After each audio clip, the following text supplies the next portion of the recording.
Everybody, it's me Sagar from light of Asia Nepal. तो guys आप सभी का यार तहे दिल से स्वागत है आप ही के चैनल द SP07 लाइफस्टाइल में। आज एक और ब्रांड न्यू वीडियो आप सभी के लिए लेकर आ चुका हूँ। तो आज हम इस वीडियो में रिएक्ट करने जा रहे हैं major Gaurav Arya explain how to fix Pakistan and China. तो जैसे कि आपने टाइटल सुना, टाइटल ही काफ़ी ज़्यादा इंटरेस्टिंग है, काफ़ी ज़्यादा मज़ेदार है। और पर्सनली मुझे इस तरह का टॉपिक जिस वीडियो में होता है ना, उस वीडियो को देखने में, रिएक्शन देने में काफ़ी ज़्यादा मज़ा आता है। और ये वीडियो जो है ना मेजर गौरव आर्या जी का है। तो आप सोच ही सकते होंगे वीडियो कितना ज़्यादा नॉलेजेबल होने वाला है और कितना ज़्यादा इंटरेस्टिंग होने वाला है। तो वीडियो में ज़रूर से ज़रूर अंतिम तक बने रहिएगा। अगर वीडियो पसंद आए वीडियो को लाइक कीजिएगा, दोस्तों के साथ और फैमिली के साथ ज़रूर से ज़रूर वीडियो को शेयर कीजिएगा।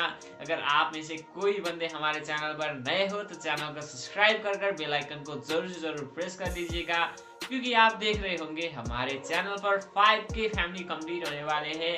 तो जल्दी से उस रेड बटन को स्वाप सफ़ेद कर दो और साइड में बेल आइकन को भी दबा दो और हमारे छोटे से यूट्यूब फैमिली का मेंबर बन जाओ। तो चलिए दोस्तों, without wasting any time let's start the video.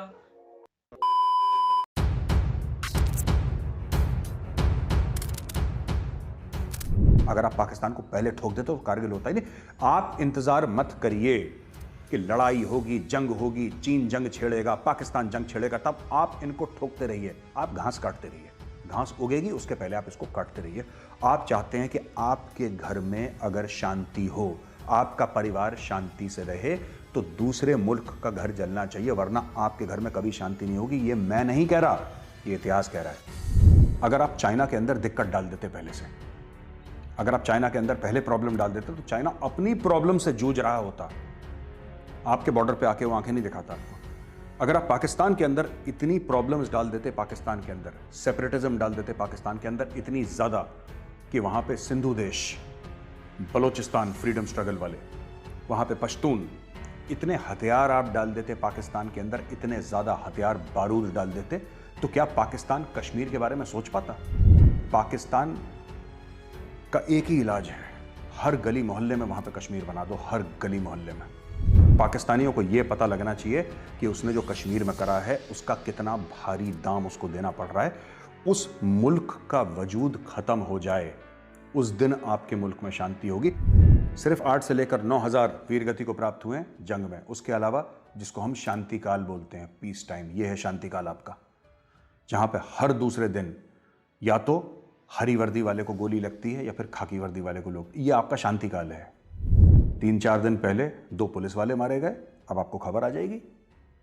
Kashmir में फौजी शहीद हो गए, ये शांति काल है आपका। और ये पता शांति काल क्यों है? ये सो कॉल्ड कोट अनकोट शांति काल दोस्तों ये इसलिए है क्योंकि you are a non expeditionary army, क्योंकि आप गांधीवादी हैं, क्योंकि भारत ने कभी किसी पे हमला नहीं करा। तो खुश रहिए अपनी इस गलतफहमी में और दुश्मन आपको ठोकता रहेगा। वरना अगर आप चाहते हैं कि आपके घर में शांति हो तो उसके घर में क्रांति होना बहुत जरूरी है। जिस दिन उसके घर में क्रांति हो जाएगी, आपके घर में शांति हो जाएगी। जय हिंद दोस्तों, मैं हूं मेजर गौरव आर्या और आप देख रहे हैं डिफेंसिव ऑफेंस। लाइक करिए, सब्सक्राइब करिए, बेल आइकन को दबाइए ताकि फौरी तौर पे सबसे पहले नोटिफिकेशन आपको मिले। दोस्तों, आपने हाल ही में सुना किस तरीके से स्टेटस को एंटी की बात हुई। स्टेटस को एंटी यानी कि जो चीन ने फॉरवर्ड पोस्चर लिया था लाइन ऑफ एक्चुअल कंट्रोल में, और फिर इंडियन आर्मी ने भी मजबूरन लाइन ऑफ एक्चुअल कंट्रोल पे एक फॉरवर्ड पोस्चर लिया।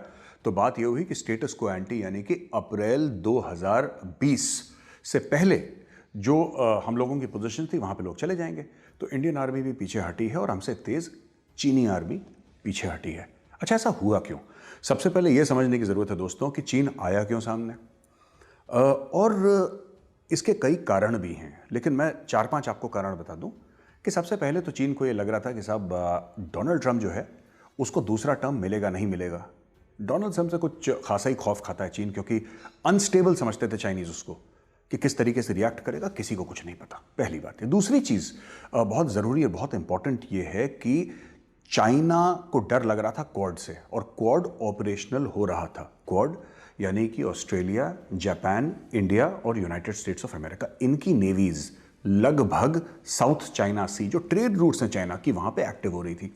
तीसरा कारण, कोरोना वायरस की वजह से चाइना की दुनिया भर में थू-थू हो रही थी। और शी जिनपिंग को लग रहा था कि उसका साम्राज्य जो है वो कमज़ोर हो रहा है, जो आज भी हो रहा है बाय द वे। और चौथी बड़ी बड़ी इंपॉर्टेंट ये बात है कि कहीं ना कहीं चीन को ऐसा लग रहा था कि इंडिया को प्रॉप अप करा जा रहा है, इंडिया को ऊपर उठाया जा रहा है अमेरिका की तरफ से, कि भारत जो है चीन को आंखें दिखाए और एक काउंटर बैलेंसिंग फोर्स, क्योंकि चीन सुपर पावर है एशिया का, तो इंडिया को भी ऐसा उठाया जाए कि इंडिया चीन के खिलाफ एक दूसरा, जिसको कहते हैं कि दूसरा बॉक्सर या दूसरा कोई बड़ा तगड़ा पहलवान खिलाड़ी एशिया के रीजन में खड़ा हो जाए। तो उसने बोला कि अगर हम इंडिया को टांग देंगे, अगर इंडिया को हम हरा देंगे जंग में, तो फिर एक बार फिर से चीन की हुकूमत बैठ जाएगी, फिर दुनिया भर को एक मैसेज मिल जाएगा कि चाइना से आपको पंगा नहीं लेना, चाइना से दो कदम दूर रहना है। अब दोस्तों हुआ ये कि चीन आया वहाँ पे।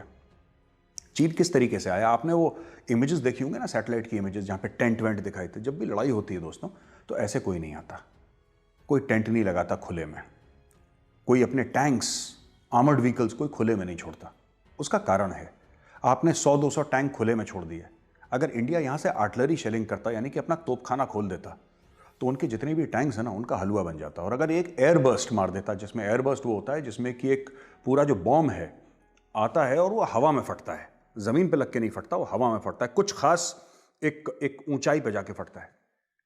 उससे नीचे के नीचे जितने भी इन्फेंट्री के ट्रूप्स थे, पैदल सेना थी चीन की, वो साफ हो जाती। चीन कभी जंग करने आया ही नहीं था। जो गलवान की हम बात सुनते हैं, दौलत बेग ओल्डी की बात सुनते हैं, या फिर देप्सांग और भी मुख्तलिफ एरियाज़ हैं, इन सब की हम बातें सुनते हैं ईस्ट लद्दाख में। चीन कभी लड़ने आया ही नहीं था भारत। चीन आया था कोअर्सिव मिलिट्री डिप्लोमेसी करने, आंखें दिखाने, भारत को कोट एंड कोट उसकी औकात दिखाने के लिए। अब हुआ ये कि औकात चीन को दिख गई। गलवान हुआ, आप लगा लीजिए तकरीबन 15 जून 2020 को गलवान हो चुका था। जुलाई अगस्त उसके बाद जो कैलाश रेंजेस हैं उसके ऊपर इंडियन आर्मी ने कब्जा कर लिया। कैलाश रेंजेस जो हैं दोस्तों, वो चाइना में नहीं है, वो इंडिया के अंदर हैं, लेकिन इंडिया ने खाली छोड़ रखे थे क्योंकि हमें उसकी ज़रूरत नहीं महसूस हुई, क्योंकि हर एक पहाड़ के ऊपर आप फौजी नहीं बैठा सकते। वहां पे तो हज़ारों लाखों पहाड़ की चोटियां हैं। ना आपके पास इतनी फौज है, ना चीन के पास, ना अमेरिका के पास। दुनिया के अगर सारी फौजों को मिला लें फिर भी आप पूरे लद्दाख की चोटियों पे लोगों को नहीं बैठा सकते। It's not possible. तो भारत ने भी नहीं बैठाया। लेकिन चाइना की है कि मोल्डो गैरिसन, बड़ी इंपॉर्टेंट, बड़ी साहब, जिसकी हाल ही में जो core commander 10th core commander की टॉक्स हुई थी, मोल्डो गैरिसन के अंदर हुई थी। मोल्डो गैरिसन जो चाइना की जगह है वो यहाँ पे है, और इधर है कैलाश रेंजेस। ये चीन में है मोल्डो गैरिसन, ये इंडिया में है। इंडिया ने अपने एरिया में चढ़ के अपने फौजी अपने एरिया में बैठा लिए और यहां से मोल्डो गैरिसन को सामने देखता रहा। जब इंडिया ने कैलाश रेंजेस खुद के एरिया में थे उसके ऊपर जब भारतीय सैनिक चढ़ गए, उस दिन चीन को यह पता लग गया कि साहब ये जो फॉरवर्ड पोस्चर है हमारा, ये महंगा पड़ा है, अब हमें पीछे हटना पड़ेगा। पीछे क्यों हटना पड़ेगा? क्योंकि मैन फॉर मैन, यानी कि अगर एक चीनी सोल्जर था तो यहां पे हमने एक इंडियन सोल्जर खड़ा कर दिया। टैंक फॉर टैंक, यानी कि यहां पे अगर चीन का एक टैंक था तो हमने यहां पे एक चीन अपना इंडियन आर्मी का एक टैंक खड़ा कर दिया। एक फाइटर जेट अगर चाइना का था तो इंडियन एयरफोर्स का एक फाइटर जेट था। अगर यहां पे उनकी एक आर्टिलरी गन थी, हमारी एक आर्टिलरी गन थी। जितनी फौजें चीन ने इकट्ठा करी उतनी ही फौजें हमने भी मिरर डिप्लॉयमेंट कर दिया सामने। मिरर जैसे शीशे में होता है ना, आपको अपनी शक्ल दिखाई देती है, तो चाइना को भी दिखने लगा कि अगर हमने यहां पे 60,000 खड़े करें, इंडियन ने 60,000 करें, हमने 1 लाख खड़े करें, इंडियन ने 1 लाख खड़े कर दिए। अब क्या करता चाइना? मरता क्या ना करता। चाइना फंस गया। धीरे धीरे सितंबर हुआ, अक्टूबर हुआ, और नवंबर में टेम्परेचर गिरना शुरू हो गया और चाइना के हाल हो गए बुरे। चाइना के दोस्तों इतने हाल बुरे हुए कि हर रोज हमें खबरें मिलती थीं कि स्ट्रेचर उठ के जा रहे हैं, क्योंकि चाइनीज आर्मी, आपको समझने की जरूरत है, Chinese army largely conscript army है। 40 to 50% of the Chinese army are conscripts, यानी कि इन लोगों को 3-4 साल के लिए चीन में चीनी फौज इनको लाती है। 3-4 साल के लिए इनका कुछ समय ट्रेनिंग में बीत जाता है और फिर उनको डालते हैं वहाँ पे कि आप जाओ यहाँ पे और आप थोड़ी देर के लिए डिप्लॉयमेंट रहो। उसके बाद उनको कुछ बेनिफिट्स मिलते हैं और उनको बिना पेंशन के बाहर निकाल दिया जाता है। ये जो कॉन्स्क्रिप्ट्स हैं जो 3-4 साल के लिए आते हैं, ये नहीं चाहते कि उस छोटे से पीरियड में इनकी जान खतरे में पड़े। और चाइना में एक और सबसे बड़ी जो परेशानी है वो है 1 चाइल्ड पॉलिसी चाइना की, कि हर एक घर में काफ़ी साल तक, अब तो बंद हो गई है, काफ़ी साल तक ये था कि साहब एक घर में एक ही बच्चा होगा। अब जिस घर में एक ही बच्चा है उस बच्चे को तो राजकुमार की तरह रखते थे वो लोग। और ख़ासतौर से अगर लड़का हो गया तो चाइनीज़ में बड़ा शौक है, हमारे यहाँ भी होता है, चाइनीज़ में भी वही है कि भाई लड़का हुआ है बहुत बड़ी बात है। तो उनको बचा के रखते थे। अब क्या हुआ कि इनका जो टर्नओवर था, यानी कि उनको हटाया जाता है ना वहाँ से, जिनका ख़त्म हो गया, 3 या 4 साल का पीरियड ख़त्म हो गया, तो उसको हटा दिया जाता है। इनका आ रहा था सितंबर में या अगस्त में हटना, 2020 की बात कर रहा हूँ। ये सब सूरत हाल देखते हुए चाइना ने बोल दिया कि तुम नहीं हटोगे यहाँ से, तुम्हें अभी रहना है, तुम्हें वापस नहीं जाना अभी। तो उनको डिप्रेशन हो गया। फिर ये हाल ही में चाइनीज़ न्यू ईयर था, तब उनको छुट्टी नहीं मिली। तो जो लोग कुछ समय के लिए फौज में आए थे, जो करियर सोल्जर्स नहीं थे, उनको आदत नहीं थी। दूसरी बात दोस्तों, इतने हाई एल्टीट्यूड पे 16,000 फुट पे, 15,000, 14,000 फुट पे इनको आदत नहीं। चाइनीज़ आर्मी की डिप्लॉयमेंट कहाँ पे, पहले आप ये समझ लीजिए। चाइनीज़ आर्मी की डिप्लॉयमेंट वहाँ पे नहीं है जहाँ पे हमारी है। चाइनीज़ आर्मी की डिप्लॉयमेंट बहुत पीछे जाके तिब्बत प्लेटू जो है, एक सपाट ज़मीन है, उसके ऊपर चाइनीज़ आर्मी की डिप्लॉयमेंट है। इनके अच्छे अच्छे कमरे बने हुए हैं, अच्छे अच्छे घर हैं, ये लोग वहाँ पे रहते हैं। और बाहर कौन आता है? बाहर आते हैं इनकी बॉर्डर पेट्रोल्स, जो उनकी बॉर्डर गार्डिंग फोर्सेस, जैसे हमारी आईटीबीपी है या बीएसएफ है, उस प्रकार की इनकी फोर्सेस है। चाइनीज़ फौज रहती है पीछे। अब हुआ ये कि जब इंडियन आर्मी ऊपर थी, चाइनीज़ यहाँ पे थे, आमने सामने टकराव हो रहा था, और टेम्परेचर गिरना धीरे धीरे धीरे धीरे धीरे कम होने लगा। कम होने लगा टेम्परेचर, मतलब टेम्परेचर गिरता चला गया, गिरता चला गया। -10, -15, 20, 25, 30, 35, 40, ये सब माइनस में चल रहा है। और वहाँ पे हर रोज़ चाइनीज़ हेलीकॉप्टर आ रहे हैं और अपने बीमार फौजियों को पीछे ले जा रहे हैं। चाइनीज़ की हालत ख़राब। अब आप बोलेंगे साहब, हिंदुस्तानियों की हालत क्यों नहीं ख़राब हुई, चाइनीज़ की क्यों ख़राब हुई? जैसा मैंने आपको बताया, इंडियन आर्मी तो पिछले 30 साल से सियाचिन ग्लेशियर में है। गलवान की हाइट क्या है? 16,000। नीचे जो एरियाज हैं उनकी हाइट क्या है? 14,000। इंडियन आर्मी तो 21,000 फुट पे थी दोस्तों, 21,000 फुट पे। 1984 से है वहां पे इंडियन आर्मी। हम लोग तो ये जो एरिया है ईस्ट लद्दाख का, हम लोग यहां पे 1962 से पहले हैं। 1962 में जो मेरी ही रेजिमेंट ने लड़ाई लड़ी थी रिजांगला की, वो ईस्ट लद्दाख में तो लड़ी थी। तो ईस्ट लद्दाख में हम लोग पहले लड़ चुके हैं, हम लोग वहां पे हैं। चाइनीज आर्मी वहां पे नहीं है। तो उस हाइट में जहां पे ऑक्सीजन 25 से लेकर 30% कम होती है, उस हाइट में जहां पे अगर आप 5 कदम लें तो आपकी सांस फूल जाती है, आपको भूख नहीं लगती, चक्कर आते हैं, उल्टियां आती हैं, मेमोरी लॉस हो जाता है, फ्रॉस्टबाइट हो जाती है, चिलब्लेन हो जाता है, पल्मोनरी ओडिमा हो जाता है, यानी फेफड़ों पे आपके पानी भर जाता है। इतनी ज़्यादा प्रॉब्लम्स हैं वहाँ पे कि इंसान वहाँ पे लड़ना तो बहुत दूर है, जीना यहाँ पे दूभर है। वहाँ पे चीनी फौज अचानक आ गई अच्छे अच्छे घरों को छोड़ के। चीन को समझ में नहीं आया क्या करें। लेकिन आपने एक बात और नोट करी होगी दोस्तों, गलवान की जो लड़ाई हुई थी 15 जून 2020 के बाद, चाइना ने एस्केलेट नहीं करा मामला, क्योंकि चाइना को पता लग गया था कि ये लोग पीछे हटने वाले नहीं हैं। चाइना तो खुले में आया था ना, मैंने आपको बताया, चाइना आया था टेंट लगा के खुले में, हम आएंगे, चीनी आर्मी आएगी, सुपर पावर है, आंखें दिखाएंगे, थोड़े अपने डोले शोले दिखाएंगे, इंडियन आर्मी डर के भाग जाएगी। इंडियन आर्मी ने ठोक दिया इनको। अब चाइनीज के लिए भारी पड़ने लगा। अब चाइना देख रही है तब से कि कुछ यार फेस सेविंग हो जाए। फेस सेविंग यानी कि दोस्तों, अगर मैं आसान शब्दों में बताऊं, किसी प्रकार से कुछ हमें ऐसा मिल जाए कि हमारी जो बची कुची इज्जत है ना, वो बच जाए, और दुनिया के सामने चीन का जो एक सुपर पावर होने का, एक महाशक्ति होने का जो भ्रम था, वो बरकरार रहे और उस पर दरार ना पड़े और लोग बेइज्जती ना करें चीन की। तो किसी तरीके से फेस सेविंग डिवाइस मेथोडोलॉजी चीन को मिल जाए। तो चीन को मिली, धीरे धीरे चीन वहां से अब खिसक गया पीछे। क्या चीन दोबारा आ सकता है? बिल्कुल आ सकता है। क्या चीन दूसरे जगहों से डिसएंगेज होगा? अरुणाचल में फॉरवर्ड पोस्चर है साहब, सिक्किम में फॉरवर्ड पोस्चर है, उत्तराखंड में, हिमाचल में, हर जगह चीन ने फॉरवर्ड पोस्चर ले लिया। हर जगह से चीन पीछे हटेगा, हर जगह से। लेकिन यह कोई गारंटी नहीं है कि अगले साल चीन नहीं आएगा या इसी साल चीन वापस नहीं आएगा। चीन दोबारा आएगा, और इस बार चीन कुछ खास बहुत कड़वे सबक सीख के गया इंडियन आर्मी से। वो सबक चीन सीखेगा, उसके बारे में पढ़ाएगा अपने सोल्जर्स को, अपने जनरल्स को, और फिर चीन बेहतर तैयारी के साथ आएगा। हमें भी जरूरत है कि हम बेहतर तैयारी करें। लेकिन दोस्तों, मेरा ना फिर मन, दिल, दिमाग किसी और भी डायरेक्शन में जाता है कि ऐसा होता क्यों है, ऐसा होता क्यों है। और कहीं ना कहीं गलती हमारी, और हमें मानना चाहिए। थोड़ा सा दिल बड़ा करें अपना, दिमाग अपना खोलें और बाहर की हवा अंदर आने दें, दिमाग की रोशनी आने दें, फिर हमें पता लगेगा कि गलतियां हमारी भी हैं।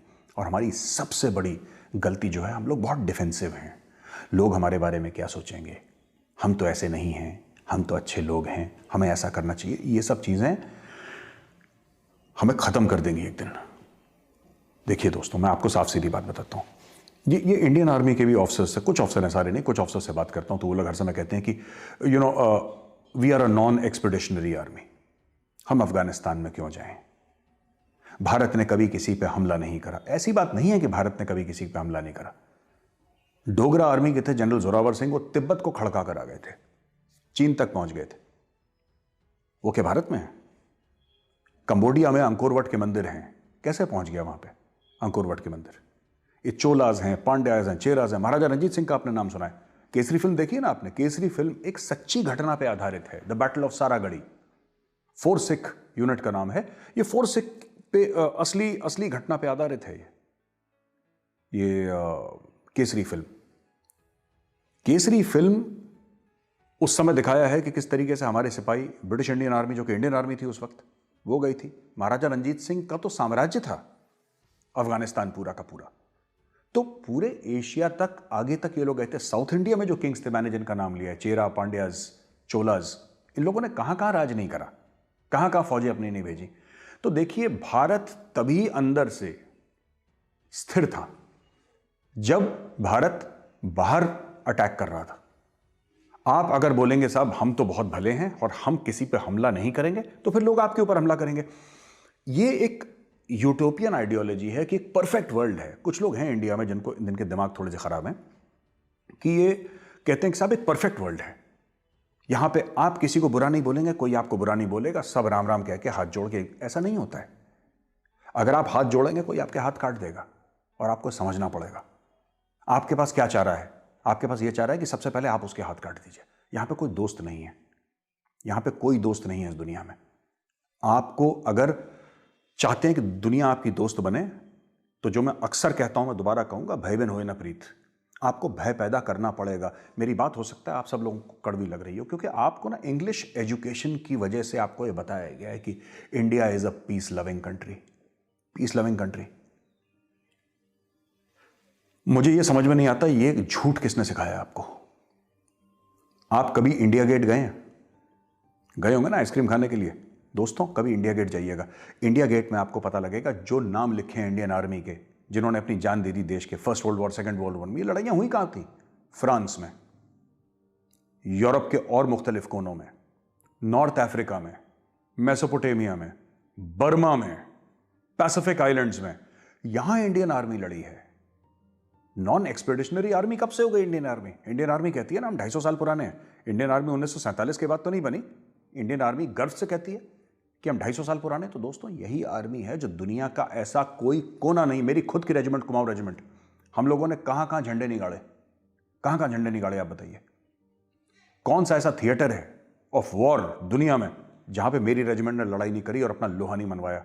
जहां पे कुमाऊं ने गया कालिका माता की जय बोल के, वहां पे दुश्मन कांपा है। और यही सच है। या तो दुश्मन से आप पीछे दुश्मन आपको पीछे हटा देगा, या आप दुश्मन को पीछे हटा देंगे। आपको सोचना है आपको क्या करना है। तो हाँ जी गाइस, जैसे कि आपने देखा यहाँ पर फाइनली वीडियो ख़त्म नहीं हुआ। वीडियो को एक्चुअली बीच में ही कट करना पड़ा, क्योंकि आप सभी को पता ही होगा मेजर गौरव आर्या जी का जब भी वीडियो आता है ना, लंबा आता है, नॉलेजेबल आता है। तो ये वीडियो भी यार लंबा था, इसीलिए मैंने पूरा का पूरा वीडियो इसमें रिएक्ट नहीं किया। हालांकि मन तो पूरा वीडियो देखने का था, क्योंकि आप देख रहे होंगे कितना अच्छे से वो एक्सप्लेन कर रहे हैं हर एक बात को। चाइना को कैसे हराया जा सकता है, चाइना को कैसे फिक्स किया जा सकता है परमानेंटली। तो दिल तो नहीं कर रहा था यार वीडियो को रोकने का, लेकिन आप समझ जाना यार, इसका अगला पार्ट जो है ये आपको कल मिल जाएगा। लेकिन आज इस वीडियो में हमने जितना देखा ना, उससे मुझे काफ़ी ज़्यादा नॉलेज मिला। होप आप सभी को भी नॉलेज मिला होगा, मज़ा आया होगा। आप जैसे कि देख रहे होंगे इंडियन आर्मी जो है ना, वो हर एक सिचुएशन के लिए, हर एक जगह के लिए प्रिपेयर रहती है, प्रिपेयर है। और इंडियन आर्मी ऐसा कोई भी जगह नहीं है जहाँ पर लड़ नहीं सकती। लेकिन चाइनीज आर्मी को रहने तक का एक्सपीरियंस नहीं है। वो उतने ऊंचाई में लड़ना तो क्या यार, चल भी नहीं सकती। लेकिन इंडियन आर्मी देखिए कहाँ पर है। तो क्या हरा पाएगी यार चाइनीज आर्मी इंडियन आर्मी को? इंडियन आर्मी उस जगह पर लड़ सकते हैं, उस जगह पर आनंदी से रह सकते हैं, हंस सकते हैं, खेल सकते हैं, डांस कर सकते हैं, ट्रेनिंग कर सकते हैं, जिस जगह पर चाइनीज आर्मी को 2 कदम चलना तक मुश्किल हो जाता है। और लोग कहते हैं कि चाइनीज सुपर पावर है, चाइनीज आर्मी ये हो, इंडियन आर्मी को हरा देगा। तो एक बार आप जरूर सोचना यार, क्या चाइनीज आर्मी इंडियन आर्मी के आगे खड़े भी हो पाएगा? तो काफ़ी सारे चीज़ों के बारे में इस वीडियो में कहा गया था। बाकी का पूरा एक्सप्लेनेशन जो है मैं पूरा वीडियो देखने के बाद आपको कल के पार्ट में ज़रूर रिव्यू दूंगा। बाकी आज के लिए इतना ही। अंतिम में मेजर गौरव आर्या जी ने ये भी कहा था कि अगर आप गांधी बने रहोगे ना तो आपको आज के ज़माने में कुछ भी नहीं होगा। हाँ, इंडिया एक पीसफुल कंट्री ज़रूर है, लेकिन इंडिया अगर हमेशा ही ये सोचता रहेगा अगर आगे वाला कंट्री कुछ करेगा तभी हम कुछ करेंगे, अगर आगे वाला कंट्री कुछ नहीं करेगा तो हम भी कुछ नहीं करेंगे, अगर आगे वाला कंट्री अटैक करेगा, बम बारूद मारेगा तभी हम मारेंगे, ये सोचता रहा ना तो ये मसला कभी भी हल नहीं होगा यार। क्योंकि आप सभी को पता ही होगा लातों का भूत कभी भी बातों से सुधरने वाला है नहीं। मैंने काफ़ी सारे वीडियो में आपको ये बात कहा हुआ है, कोई भरोसा नहीं है यार। चाइना फिर भी ऐसा ही अटैक कर सकता है जैसे कि गलवान वैली में हुआ था। हालांकि इंडियन आर्मी ने उसको मुंह तोड़ जवाब दे ही दिया है, लेकिन चाइना फिर से आएगा, प्रिपेयर होके आएगा और उसके लिए इंडियन आर्मी को भी रेडी रहना होगा। बस आज के लिए इतना ही, मिलते हैं अगले वीडियो में इसका अगला पार्ट में। तो चलिए आज के लिए आप सभी से विदा लेता हूँ। बाकी good night, sweet dream, bye bye, take care, love you all, जय नेपाल, जय हिंद।